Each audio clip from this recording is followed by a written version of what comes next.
Hello guys. So if you're watching this video, you probably got to the last edge. You solved the whole cube, but you have the last edge parity that you want to solve. Now, the only way to solve this is actually just knowing an algorithm that's 20 steps, and it's just a matter of repeating the algorithm.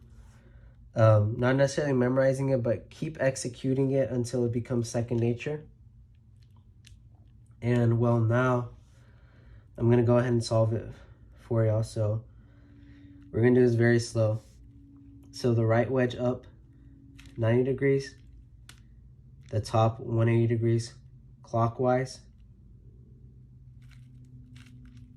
the right wedge up again 90 degrees, then the cube is up 90 degrees, the top face 180 degrees clockwise, then the right interior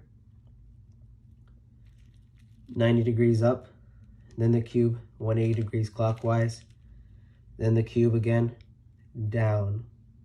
So the left interior up 90 degrees, the top clockwise 180 degrees, the left interior down 90 degrees, the top clockwise, the right interior down 90 degrees, top clockwise 180 degrees, the right interior up 90 degrees, the top 180 degrees, then the right wedge down 90 degrees, then we twist this 180 degrees, right wedge down, and bam.